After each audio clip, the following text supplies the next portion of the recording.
नमस्कार, astro insights with Richa में आप सभी का स्वागत है। मैं हूँ ऋचा शुक्ला।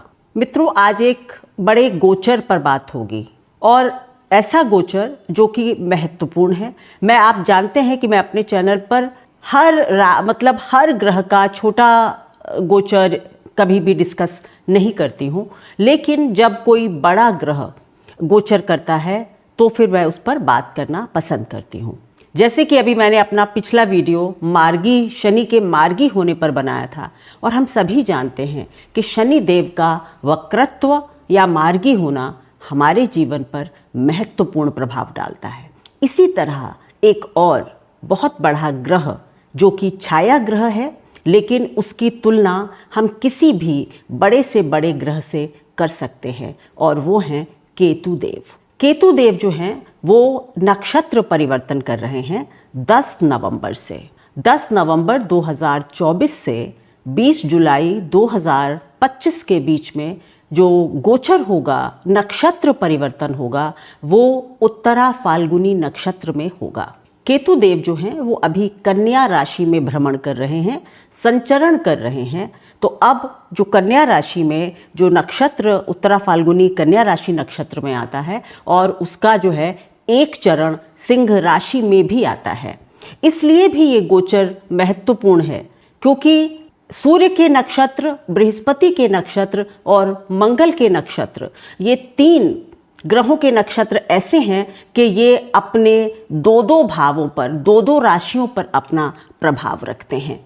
मंगल के जितने नक्षत्र होते हैं वो 2 राशियों में 2-2 चरण में बटे होते हैं और बृहस्पति देव और सूर्य देव के जो नक्षत्र हैं वो 1 और 3, यानी 1 पद एक राशि में और 3 पद दूसरी राशियों में। तो ऐसे जो ग्रह हैं वो अधिक प्रभावी होते हैं, ऐसे नक्षत्र भी अधिक प्रभावी होते हैं, ऐसा मेरा मानना है। तो 10 नवंबर से 20 जुलाई तक जो संचरण है नक्षत्र में केतु देव का, वो उत्तरा फाल्गुनी में होगा।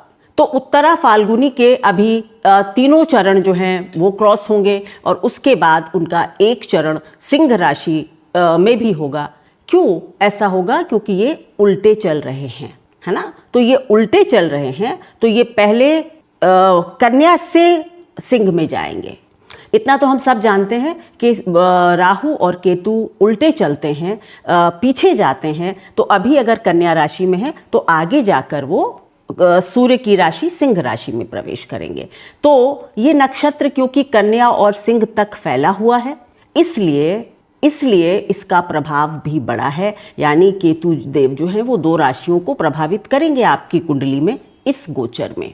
तो पहली बात होगी कि ये नक्षत्र क्या है, इसका क्या परिणाम होगा, केतु का इस पर गोचर कैसा होता है, जनरल बात इस पर भी होगी। उसके बाद आपकी राशियों पर भी बात होगी, सभी 12 राशियों पर बात होगी और उसके बाद केतु से रिलेटेड कुछ जनरल उपाय, कुछ ऐसी बातचीत जो कि आपके लिए इस गोचर पर के लिए और जीवन भर के लिए बहुत महत्वपूर्ण हो सकती है। तो अगर आप ये सब जानना चाहते हैं तो मेरा वीडियो शुरू से और आखिरी तक देखने का प्रयास करें। अगर वीडियो अपना शुरू करूं उससे पहले एक महत्वपूर्ण सूचना कि अगर आप ज्योतिष सीखना चाहते हैं तो जनवरी माह से महाज्योतिष कोर्स लेकर आ रही हूं और उसके रजिस्ट्रेशंस जो हैं वो ऑलरेडी ऑन है। अगर आप भी सीखना चाहते हैं ज्योतिष को शुरू से लेकर अंत तक, पाराशरी ज्योतिष, तो आप इस कोर्स को ज्वाइन कर सकते हैं। नक्षत्र का कोर्स भी एक अभी चल रहा है और ये नक्षत्र का कोर्स टाइम टू टाइम होता रहता है। तो आप स्क्रीन पर दिए नंबर पर बात करके कोर्स से रिलेटेड जानकारी ले सकते हैं। चलिए, अब बात होगी आज के महत्वपूर्ण वीडियो की। सबसे पहले हम समझेंगे कि उत्तरा फाल्गुनी नक्षत्र क्या है।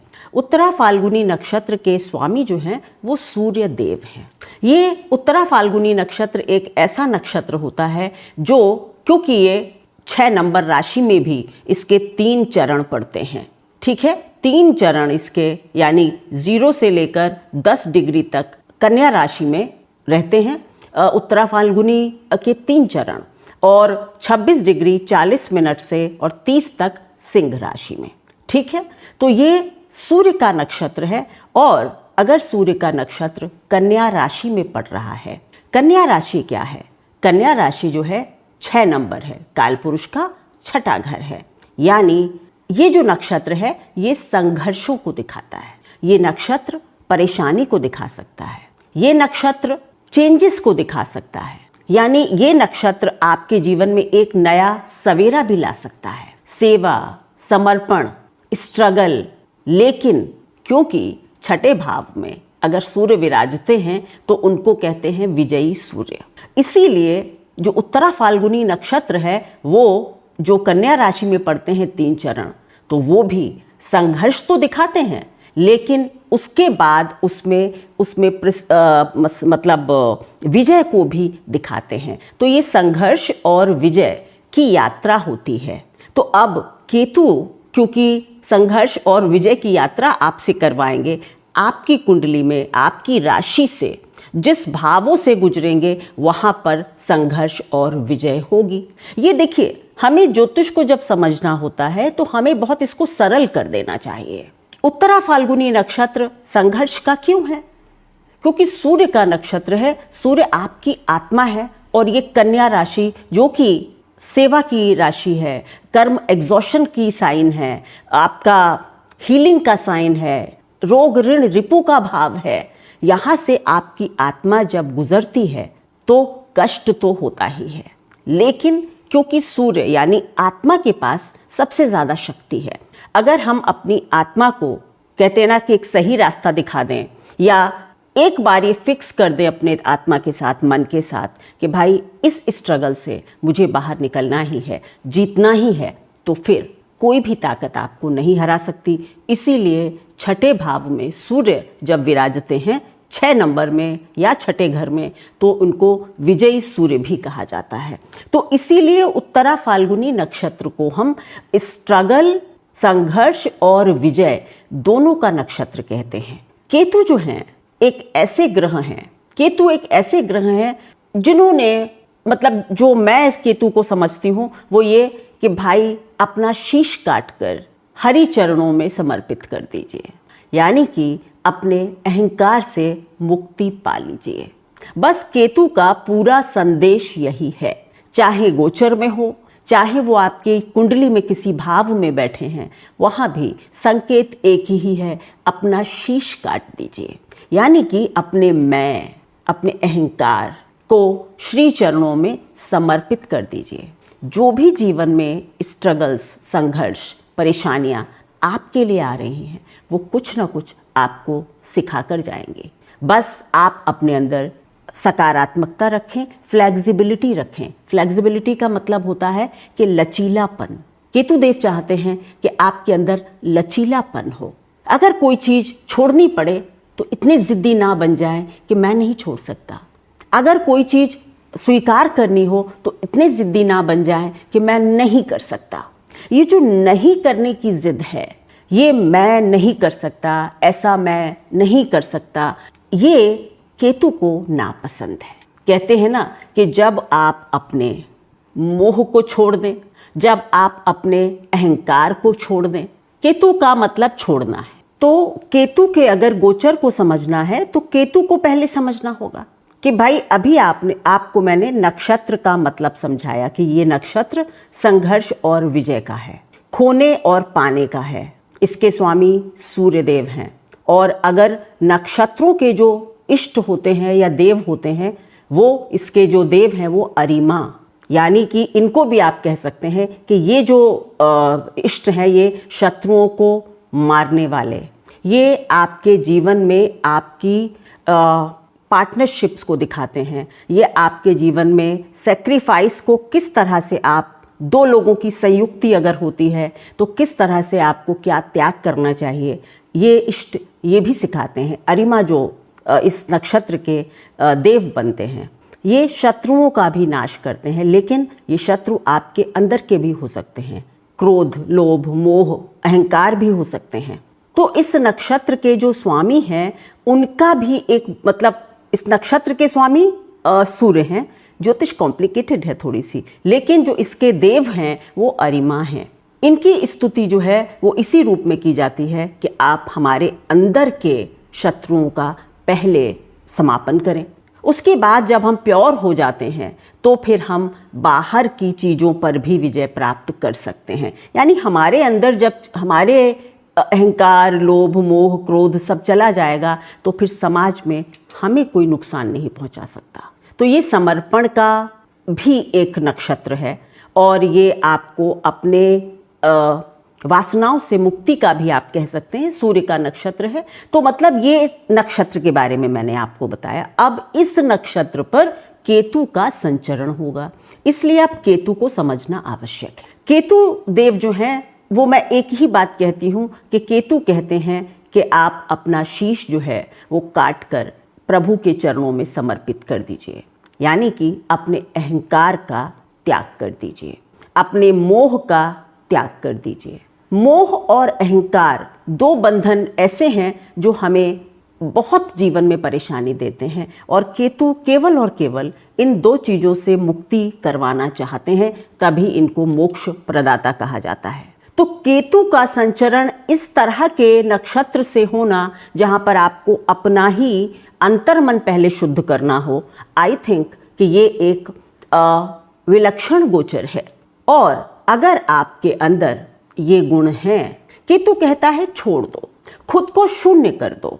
शून्य का मतलब ये नहीं होता कि आप अपना आत्मसम्मान छोड़ दें। यहाँ पर ये लोग बहुत गलत समझते हैं कि मतलब क्या हम अपना आत्मसम्मान छोड़ दें। नहीं, आत्मसम्मान एक पॉजिटिव चीज़ होती है और अहंकार एक नेगेटिव चीज़ होती है।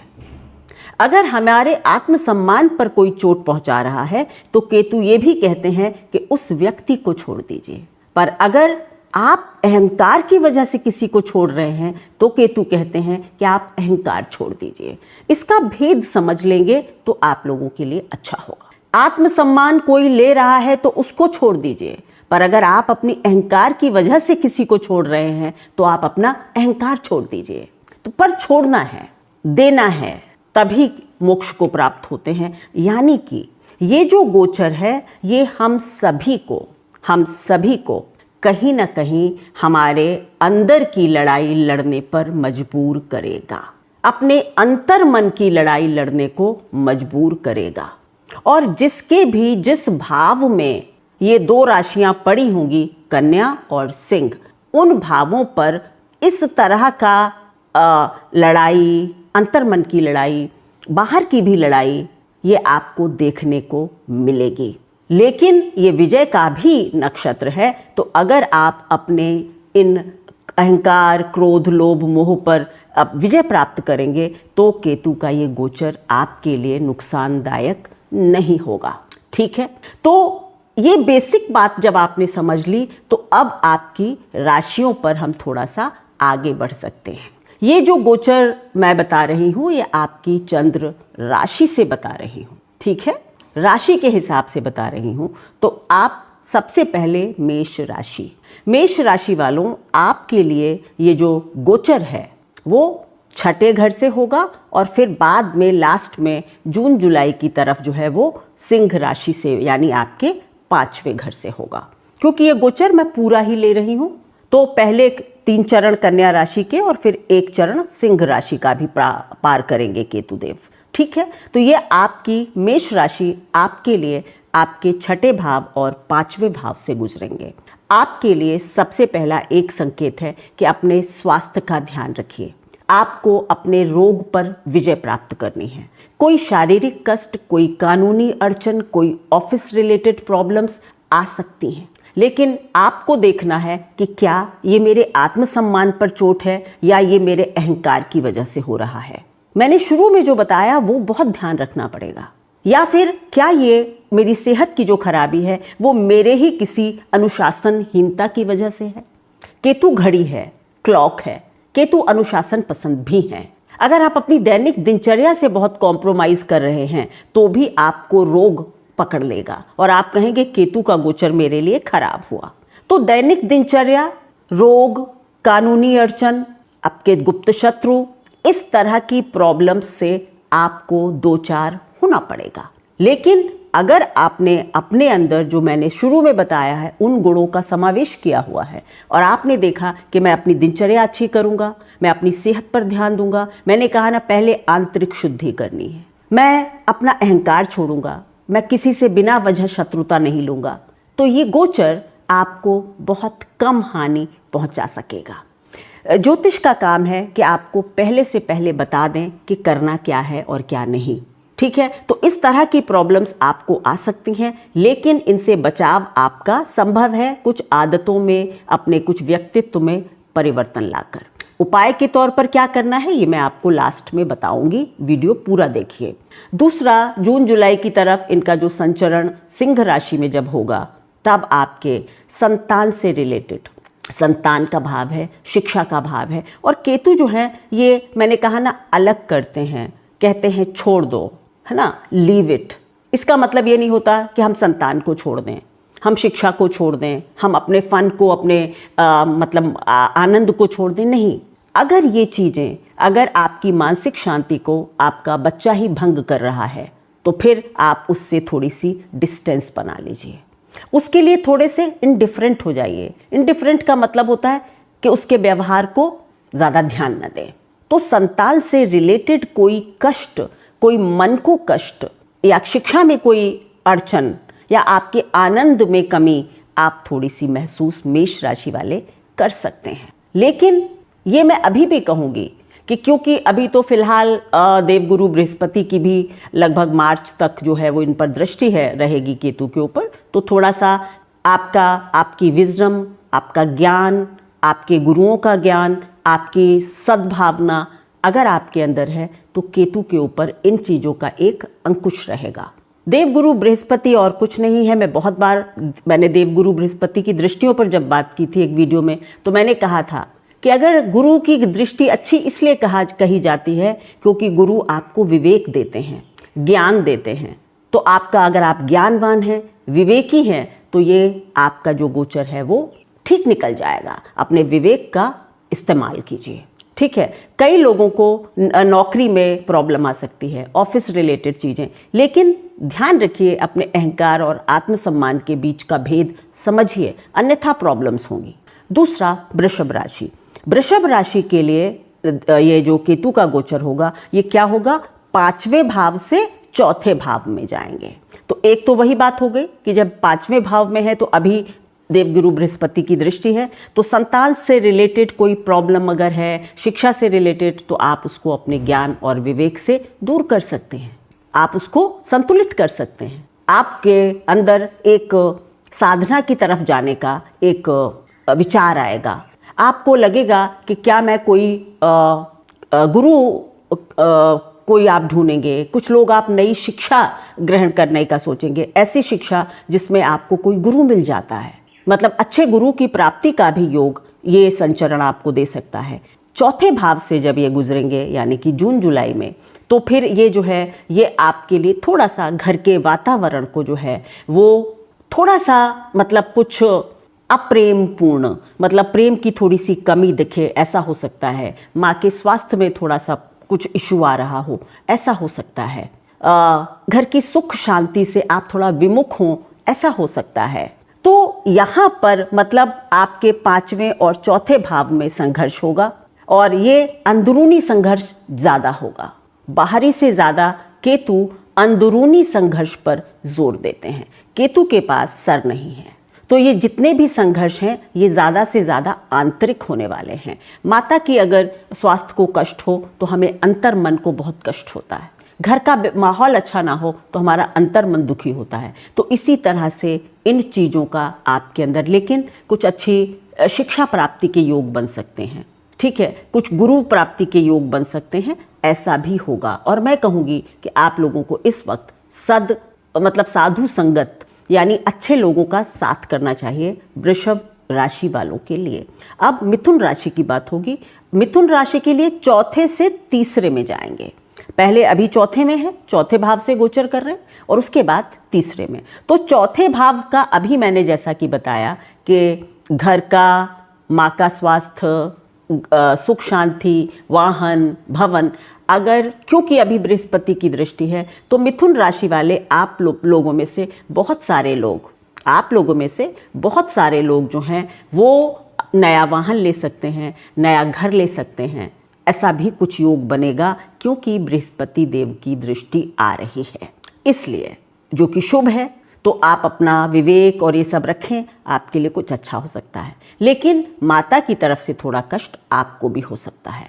तीसरे भाव में जब जाएंगे तो फिर ये क्या करेंगे, ये आपके छोटे भाई बहनों, आपकी वाणी, आपकी यात्राएं, तो यानी छोटे भाई बहनों से थोड़ा सा संघर्ष, आपकी वाणी से कुछ संघर्ष, थोड़ा वाद विवाद की स्थिति, आपके आसपास के जो पास पड़ोस होता है, सोसाइटी होती है, उसमें कुछ वाद विवाद। और होगा क्यों होगा ऐसा, क्योंकि आप इस वक्त अगर अपने अहंकार में होंगे और आप अपने अंतर्मन से बात नहीं कर रहे होंगे, जो केतु देव कहते हैं कि करो, तो फिर आप बाहर की दुनिया में, मतलब कहते हैं ना कि शत्रु खरीद रहे होंगे, आपके शत्रु बन जाएंगे आपकी वाणी की वजह से। वाद विवाद होगा, छोटे भाई बहनों से मनमुटाव हो सकता है। तो आपको इससे बचना है, तो बस वही करना है जो मैं सब राशियों के लिए पहले ही बता चुकी हूँ। अब बात होगी कर्क राशि। कर्क राशि से ये गोचर कहाँ होगा, आपके तीसरे घर से दूसरे घर की तरफ। तो यहाँ पर अगर आप कर्क राशि के लिए मैं कहूँगी कि अगर आपका ये, आप लोगों में से कोई, जो भी कोई व्यक्ति है, अगर आप कोई कम्युनिकेशन की फील्ड से जुड़े हैं, मीडिया से जुड़े हैं, आप सोसाइटी के लिए कोई काम करते हैं, और आप मतलब फ्रीलांसर हैं, आप यात्राओं से जुड़ा हुआ काम है, आप ब्लॉगर हैं, इस तरह के अगर आप लोग हैं तो ये गोचर आपके लिए अच्छा होगा। जी हाँ, एक बात मेष राशि के लिए मैं यहाँ पर बताना भूल गई। आप में से जो लोग भी मेष राशि के हैं और अगर आप हीलिंग से जुड़े हैं, मेडिकल प्रोफेशन से जुड़े हैं, सेवा कार्यों से जुड़े हैं, तो ये गोचर आपके लिए अच्छा होगा। ठीक है, अब फिर से वापस आ जाते हैं कर्क वालों पर। तो क्योंकि इनका गोचर तीसरे भाव से भी होगा, तो ये जून जुलाई के महीने आपके लिए अच्छे हो सकते हैं। आपके लिए कुछ अच्छा दिखाई पड़ सकता है, आपको मतलब आपके काम में कुछ वृद्धि हो सकती है। अगर आप इन फील्ड से जुड़े हैं, मीडिया, ब्लॉगर हैं, यात्रा का ब्लॉग लिखते हैं, रेलवे में काम करते हैं, इस तरह के कामों से जुड़े हुए हैं, तो ये कुछ अच्छा दे सकता है। लेकिन आपके भाई बहनों से कुछ वाद विवाद वगैरह हो तो बचें, अपनी वाणी पर नियंत्रण रखें। ठीक है, खास करके जून जुलाई के महीनों में। अब बात होगी सिंह राशि। सिंह राशि के लिए ये जो गोचर है, ये आपके दूसरे घर से राशि पर जाएगा, क्योंकि अभी जो गोचर हो रहा है आपके लिए, ये सिंह राशि यानी कन्या में है ना अभी, तो दूसरे घर में है अभी, दूसरे से वापस आपकी राशि पर आएंगे। तो दूसरे घर से ये गोचर आप सिंह राशि के लोगों के लिए अचानक से धन लाभ करवा सकता है। जी हाँ, ये गोचर आपको अच्छा धन लाभ करवा सकता है, क्योंकि इस वक्त देवगुरु बृहस्पति की इस पर दृष्टि है। परिवार में कुछ अच्छा मंगल कार्य भी करवा सकते हैं आपके, जब तक बृहस्पति की दृष्टि में है। अन्यथा परिवार के बीच में कुछ वाद विवाद, आपके कुछ अच्छे, मतलब अगर आपको मैं कहना नहीं चाहती हूँ, लेकिन अगर आपको कोई एडिक्शन है, कोई नशा है, तो ये उसको बढ़ा सकते हैं और आप बहुत मुश्किल में आ सकते हैं। तो एडिक्शन से बचें, किसी भी तरह के, चाहे वो खान पान का हो, चाहे वो बुरा बोलने का हो, किसी भी तरह का हो, उससे बचिए, क्योंकि ये चीज़ आपके लिए हानिकारक होगी। धन लाभ की स्थिति बना सकते हैं सिंह राशि वालों के लिए। लेकिन सिंह राशि वालों के लिए एक बात मैं अवश्य कहूँगी, क्योंकि आपके राशि के स्वामी भी सूर्य हैं और उन्हीं के नक्षत्र में जा रहे हैं केतुदेव, तो आपको आपके अहंकार का या आपके मान का मर्दन कर सकते हैं। क्यों? क्योंकि केतु और राहु दोनों कहते हैं ना, चंद्रादित्य विमर्दनम, यानी चंद्र और आदित्य के मान को मारते हैं, खत्म करते हैं। तो मैं आपसे खास करके सिंह राशि वालों से कहूँगी कि आप लोगों को अपने अहंकार से सबसे ज़्यादा बचना है, क्योंकि आपका मान मर्दन हो सकता है इस गोचर में। परिवार में भी, अपनी वाणी पर भी सबसे पसंद रखें, अपने परिवार में भी अहंकार से बचें। अगर आपके पास धन आ रहा है, उसका अहंकार ना करें, क्योंकि अगर आप ऐसा करेंगे तो इन्हीं चीज़ों में आपको प्रॉब्लम आ जाएगी।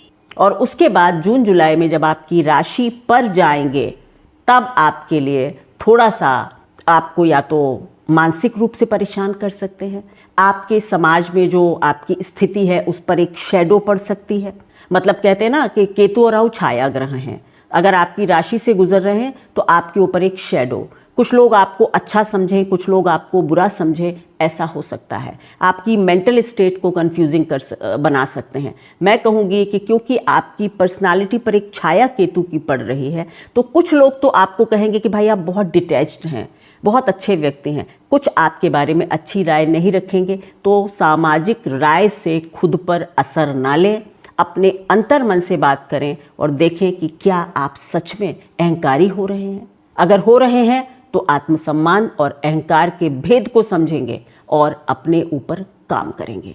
सबको, हर राशि को अपने ऊपर काम करना है। शनि, राहु, केतु, खास करके ये 3 ग्रह आपके लिए, आपके ऊपर काम करवाना, जीवन में लेसन देना, अनुशासन सिखाने के लिए आते हैं। चलिए अब बात होगी कन्या राशि। कन्या राशि के लिए क्या है, अभी आपकी राशि पर ही गोचर हो रहा है और उसमें नक्षत्र परिवर्तन हो रहा है, यानी कि सूर्य की राशि में जा रहे हैं। देखिए, बुध की राशि है, सूर्य का नक्षत्र है और केतु का इस पर संचरण है। ऐसे समझे तो क्या हुआ कि आप में से बहुत लोगों को राज कृपा प्राप्त हो सकती है, क्योंकि केतु ध्वजा भी है, ये हम नहीं भूलेंगे। बहुत आप में से बहुत लोगों को इस तरह की चीज़ें जो है वो प्राप्त हो सकती हैं। सरकारी आपका कोई फायदा हो जाए, क्योंकि देवगुरु बृहस्पति की दृष्टि पड़ रही है, इसलिए, है ना। बुध की राशि, सूर्य का नक्षत्र और केतु का संचरण, बृहस्पति की दृष्टि, ऐसे ही तो इसको एनालाइज करेंगे तो फिर ये आपके लिए अच्छा हो सकता है। पर गोचर पर मैं जब बात करती हूँ तो मैंने शायद हर वीडियो में कहा है कि गोचर एक कुरियर बॉय है। ये केवल और केवल वो रिजल्ट देता है जो आपकी पत्रिका में दशा बताती है। ये चीज़ें आप सभी को देखनी, मतलब दिखाई तो ये ट्रेंड सबको देंगे जो मैं बात कर रही हूँ, लेकिन किसी के लिए अच्छे और किसी के लिए बुरे होंगे। जैसे कि कन्या राशि की अगर हम बात करें तो राशि पर है, कुछ लोगों को तो मान बढ़ेगा या कुछ लोगों को तो अच्छा होगा, लेकिन अगर किसी की दशा अच्छी नहीं चल रही है तो यहाँ पर रिवर्स हो जाएगा। हो सकता है आपके मान प्रतिष्ठा पर एक धब्बा लग जाए, आपको सरकारी कोई फेवर मिलने के बजाय सरकारी कोई नुकसान मिल जाए, पेनल्टी मिल जाए, ऐसा भी हो सकता है। तो गोचर को देखने से पहले अपने जन्म कुंडली की दशा पर अवश्य एक नज़र डाल लें, तभी आप इस गोचर का पूरा मतलब अर्थ समझ पाएंगे। क्योंकि मैं जो बात कह रही हूँ वो पॉजिटिव सोच कर कह रही हूँ कि अगर दशा भी अच्छी चल रही तो ऐसा होगा, अगर दशा खराब है तो इससे रिवर्स रिजल्ट्स आपको देखने को मिलेंगे। तो इस तरह से कन्या राशि वालों के लिए, लेकिन आपके लिए भी, कन्या राशि में से आप लोगों में से जितने लोग भी फाइनेंस से जुड़े हुए हैं, मेडिकल प्रोफेशन से जुड़े हुए हैं, एनजीओज वगैरह से जुड़े हुए हैं, सीएज हैं, फाइनेंस मैंने कही दिया, मतलब चार्टर्ड अकाउंटेंट वगैरह हैं, तो आप लोग अगर सही रास्ते पर चल रहे हैं, अनुशासन के रास्ते पर चल रहे हैं, अहंकारी नहीं हैं, तो ये गोचर अभी फ़िलहाल आपके लिए नवंबर से मई तक अच्छा हो सकता है। उसके बाद जून जुलाई में जब ये आपके 12वें घर में चले जाएंगे, यानी कि सिंह राशि में, तो वहाँ पर आपके अंदर थोड़ा सा आध्यात्म दे सकते हैं। 12वें घर से केतु का गोचर अच्छा है, बहुत बुरा नहीं है, क्योंकि केतु मोक्षदाता है। और ये बहुत बार, क्योंकि जब केतु 12वें में जा रहे हैं तो राहु 6ठे में होते हैं, तो इसका मतलब है कि ये जो एक्सिस है ये आपकी कई बार 2 तरह से मदद करती है। राहु फाइनेंशियल मदद कर देते हैं और केतु आपके अंदर इससे मोह भंग की स्थिति भी उत्पन्न करते हैं। तो साधन, विदेश से कुछ लाभ, इस तरह की चीज़ें, साधनों की प्राप्ति, इस तरह की चीज़ें आप देखने को आपको मिल सकती हैं। आप में से कई लोगों का जॉब चेंज हो सकता है या कुछ स्थान परिवर्तन वगैरह मतलब ट्रांसफ़र वगैरह भी हो सकता है। ठीक है, ये आपकी कन्या राशि के लिए। अब तुला राशि, तुला राशि के लिए इनका जो गोचर है ये 12वें घर से 11वें घर में होगा। अभी 12वें में है, फिर 11वें में जाएंगे। तो जैसा कि मैंने कहा कि केतु का गोचर 12वें घर से बुरा नहीं है, आपके लिए ये मोक्ष, ये ज्ञान, ये इस तरह के रास्ते जो हैं खोलते हैं, साधना, भ्रमण, तो आपके लिए ये गोचर अभी ठीक है। आप में से बहुत लोगों को गुरु के ज्ञान की प्राप्ति हो सकती है, कोई अच्छा मार्ग दिखाने वाला मिल सकता है जो आपको सद राह पर ले जाए, अच्छी राह पर ले जाए, धर्म की राह पर ले जाए, ऐसा भी आप लोगों के लिए संभव होगा। अब बात करेंगे वृश्चिक राशि। वृश्चिक राशि से ये गोचर 11वें घर से 10वें घर में होगा। देखिए, क्रूर ग्रहों का गोचर 3, 6, 11 से अच्छा ही होता है, तो वृश्चिक के लिए अभी अच्छा गोचर है। मैं कहूँगी आपकी सैलरी वगैरह में कुछ वृद्धि हो सकती है, कुछ इच्छा पूर्ति हो सकती है। तो अभी तो मतलब नवंबर से मई तक, जून तक अच्छा है ये गोचर। उसके बाद मतलब जून जुलाई जब लास्ट में आपके 10वें घर में जाएंगे, तब थोड़ा सा वर्क रिलेटेड प्रॉब्लम आपको दे सकते हैं। आपकी माता के साथ, आप पिता के साथ कुछ क्लैशेस दे सकते हैं, और ये चीज़ें आपको संभालनी हैं, ध्यान से चलना है। वर्क फ्रंट पर आप थोड़े से कंफ्यूज हो सकते हैं। आपको लग सकता है क्या करें क्या नहीं करें, कौन सा रास्ता अपनाएं। बहुत लोग सोचेंगे करंट जॉब छोड़ दें, बदल दें जून जुलाई में। ऐसा वृश्चिक राशि वालों के पास बहुत बार होगा। परिवार में पिता के साथ या फिर सोसाइटी में आपका कई लोगों से मतभेद हो सकता है। आप क्यों? क्योंकि आपके अंदर कन्फ्यूज़न होगा। आप अपनी स्थिति को लेकर, वर्क को लेकर कन्फ्यूज होंगे। तो थोड़ा सा इन चीज़ों पर ध्यान देकर चलेंगे। धनु राशि, धनु राशि के लिए ये गोचर 10वें भाव से 9वें भाव में आएगा। उल्टे चल रहे हैं, ये बार बार मैं कह रही हूँ। तो अभी जो है ये 10वें भाव में है, तो आपके लिए भी धनु राशि वालों के लिए मैं कहूँगी अभी ये गोचर ठीक है। बस बचना ये है, हाँ, आप में से बहुत लोगों को नया जॉब मिल सकता है। अगर दशा अच्छी चल रही है तो आपको पदोन्नति मिल सकती है। अगर दशा अच्छी नहीं चल रही है तो आप जॉब छोड़ सकते हैं, आप खुद छोड़ देंगे इच्छा से। और उसके बाद आप सोचेंगे कि अब मैं, जैसे कहते हैं ना, हम सबैटिकल ले लेते हैं, हम कुछ अपने आप से थोड़े दिनों के लिए एक छुट्टी ले लेते हैं। आप में से बहुत लोग ऐसा कर लेंगे। तो ये अभी के लिए, और कुछ लोगों को नया जॉब मिल जाएगा, पदोन्नति मिल जाएगी, जिसकी जैसी दशा होगी। उसके बाद आपके लिए जब 9वें भाव से गोचर करेंगे, तब आपके पिता का स्वास्थ्य थोड़ा सा खराब हो सकता है। आपका धर्म के प्रति या तो बहुत रुझान हो जाएगा, या आप धर्म से आप थोड़ा सा अलग फील करेंगे। आपको लगेगा कि भाई इसमें कुछ नहीं है, है ना। तो एक तरह से कन्फ्यूज़न की स्थिति आपके दिमाग में धर्म को लेकर आ सकती है। पिता के स्वास्थ्य में थोड़ा सा कुछ परेशानी जून जुलाई के महीनों में हो सकती है। तो ये बात आप लोगों को दिमाग में रखनी है कि अगर आपकी दशा अच्छी है तो फिर आपके वर्क के लिए ये गोचर अभी अच्छा हो सकता है। आपके लिए सबसे बड़ी एक टिप है कि पिता से या पिता जैसे लोगों से या अपने बॉसेस से इस वक्त बिल्कुल भी क्या कहते हैं, मतभेद ना करें, उसके बीच में अहंकार ना लाएं, नहीं तो नुकसान होगा। मकर राशि, मकर राशि के, हाँ, धनु के लिए आप में से भी बहुत लोगों का ट्रांसफ़र वगैरह हो सकता है। आप अपने जन्म स्थान को छोड़कर कहीं और जा सकते हैं, स्थान परिवर्तन कर सकते हैं, ऐसा हो सकता है। मकर राशि, मकर राशि के लिए ये गोचर 9वें से 8वें में जाएगा। अभी 9वें भाव में चल रहा है और इसमें सूर्य के नक्षत्र में केतु हैं। तो आप मकर राशि के लिए भी पिता के स्वास्थ्य के लिए चिंता हो सकती है। कुछ लोगों के लिए पिता के स्वास्थ्य को चिंता होगी, कुछ लोगों का विदेश का भ्रमण होगा, कुछ लोग अपने आत्मा को बिल्कुल कहते हैं ना धर्म में लीन कर देंगे। हर के लिए थोड़ा बहुत अलग होगा, जैसी जिसकी दशा या पत्रिका होगी।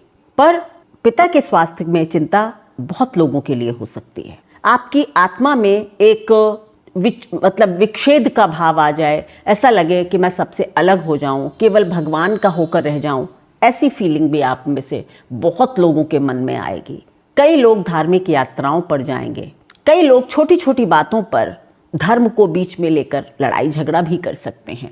अगर आपकी राशि मकर है तो ऐसा आप अभी कर सकते हैं। उसके बाद 8वें में जाएंगे, तो 8वें में जब जाएंगे तो ससुराल पक्ष में कुछ हानि हो सकती है आपके लिए। ससुराल पक्ष में किसी के स्वास्थ्य को हानि हो, इस तरह से कुछ हो सकता है। आप में से बहुत लोग साधना, ज्योतिष, इसके मार्ग पर भी जाएंगे। कुंभ राशि 8वें से 7वें भाव में जा रहे हैं। अभी 8वें में है कुंभ के लिए केतुदेव। तो 8वें में जब सूर्य होकर और सूर्य के नक्षत्र में आएंगे तो सबसे पहली बात है कि भाई आप में से मैक्सिमम लोगों के अंदर ऑकल्ट को समझने की, ज्योतिष, साधना, तंत्र, न्यूमरोलॉजी, वास्तु, मतलब इसके प्रति एक अलग ही पैशन जागृत हो सकता है, क्योंकि सूर्य आत्मा है। आत्मा के अंदर केतु का प्रवेश और वो भी अष्टम भाव में, यानी कि आपके अंदर बस ये कि ज्योतिष सीख लें, ऐसा कर लें। इसके साथ साथ आप लोगों को ये भी ध्यान रखना चाहिए कि अष्टम भाव स्वास्थ्य के लिए थोड़ा सा प्रतिकूल हो सकता है, तो अपने स्वास्थ्य का ध्यान रखें। और केतु की एनर्जी को ज्योतिष वगैरह की तरफ आप लगा देंगे तो स्वास्थ्य की प्रॉब्लम से बच जाएंगे। इसके बाद ये सप्तम में जाएंगे, तो कुंभ राशि के लिए बहुत ही एक बड़ी सलाह है। आपके पर्सनल इंटरपर्सनल रिलेशंस जो होते हैं, पति पत्नी के, प्रेम के रिश्ते, पार्टनरशिप्स, इनमें बहुत लोगों को प्रॉब्लम आने वाली है। और उसकी वजह केवल एक होगी कि आपका अहंकार। आपका अहंकार आपके विवाह को, आपके रिश्तों को कमज़ोर कर सकता है। और कई लोगों को, मैंने कहा ना, आपको शून्य करना है, तो आपको खास करके कुंभ राशि वालों के लिए जून जुलाई के महीने में मैं कहूँगी अपने ईगो को शून्य कर दीजिए, अन्यथा नुकसान उठा जाएंगे। चाहे वो व्यवसाय हो, पार्टनरशिप हो, या पति या पत्नी का संबंध हो, या आप जिस समाज में डील करते हैं वहाँ भी इस चीज़ से बचिए, अन्यथा नुकसान हो सकता है। मीन राशि के लिए सप्तम भाव में अभी हैं और फिर छठे भाव में जाएंगे। तो अभी मैं कहूँगी कि आप लोगों के लिए भी, मीन राशि वाले बहुत लोगों को रिश्तों में, अपनी पर्सनल रिश्तों में आपके अहंकार की वजह से बहुत नुकसान हो सकता है। आपको बृहस्पति की दृष्टि आ रही है, यानी कि या तो आपको कोई समझाने वाला मिल जाए, कोई गुरु मिल जाए, या आप स्वयं अपने दिमाग को, अपने ज्ञान को, विवेक को आँख खोल कर देखिए कि क्या कर रहे हैं आप। क्या आप केवल और केवल अपने अहंकार की वजह से आप किसी मजबूत रिश्ते को खो रहे हैं? क्योंकि इस वक्त सप्तम भाव से अगर केतु का गोचर हो रहा है तो आपका जो स्पाउस होगा, या जो मतलब व्यवसाय के पार्टनर्स हों, या जो भी लोग हों समाज में, कोई वो भी झुकना नहीं चाहेंगे। यानी किसी एक को तो खुद को शून्य करना ही होगा, अन्यथा आप लोग भी रिश्ते में नुकसान उठा सकते। हाँ, कोई गुरु, कोई समझाने वाला, कोई टीचर, या फिर आपका अपना विवेक आपको अगर ये सबक दे दे, आप अपनी आंखें खोलिए, अंतर मन से सोचिए कि क्या आप ये सही कर रहे हैं। क्या आप दूसरे के आत्मसम्मान को तो नहीं चोट पहुंचा रहे और सोच रहे हैं कि मेरा आत्मसम्मान घायल है? ध्यान कीजिए इस बात का।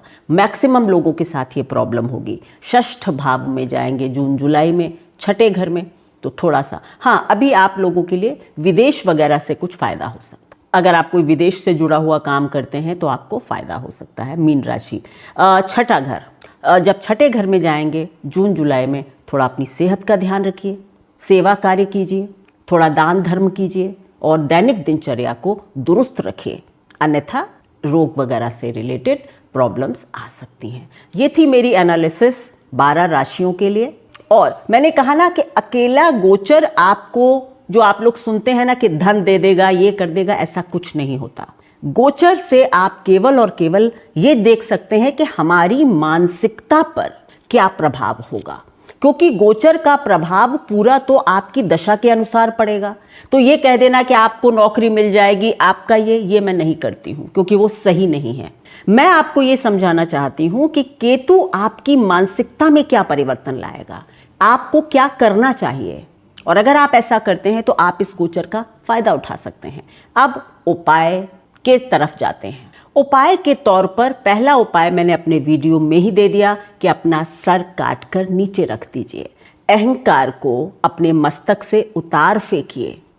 पहला, क्योंकि इस वक्त केतु देव सूर्य के नक्षत्र में गोचर करेंगे और राहु और केतु सूर्य और चंद्र का मान मर्दन करते हैं।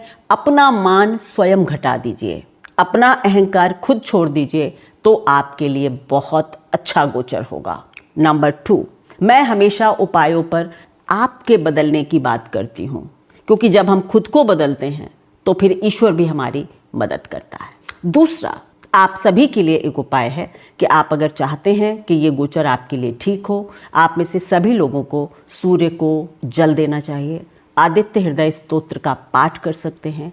गणपति की आराधना भी सिंपल है, गणेश जी के सहस्र नामों का पाठ कर सकते हैं, अथर्वशीर्ष का पाठ कर सकते हैं। सिंपल ओम गंग गणपतये नमः का पाठ कर सकते हैं। ये भी आपके सभी के लिए ये एक कॉमन और अच्छा उपाय होगा। अगर आप लोग चाहते हैं कि ये राहु और केतु दोनों का ही गोचर साथ साथ होता है, तो मैं कहूँगी कि विष्णु सहस्त्र नाम का पाठ भी आप लोगों के लिए, सभी के लिए इस वक्त बहुत अच्छा हो सकता है। लेकिन सबसे बड़ा उपाय अपने अहंकार को छोड़ना है। आप नहीं छोड़ेंगे तो केतु देव छुड़वा देंगे। धन्यवाद। अगर आप लोगों को मेरे वीडियोस अच्छे लगते हैं तो लाइक करें, शेयर करें, सब्सक्राइब करें मेरे चैनल को। बेल आइकन आप लोग प्रेस नहीं करते हैं और आपको नए वीडियोस का पता नहीं चलता है, तो बेल आइकन प्रेस कर दें और अपने मित्रों के साथ शेयर करें। जितने अधिक से अधिक लोगों का भला हो सके कीजिए। अहंकार हम सबका दुश्मन है, तो अपने अंतर्मन पर इस गोचर में काम करें। धन्यवाद।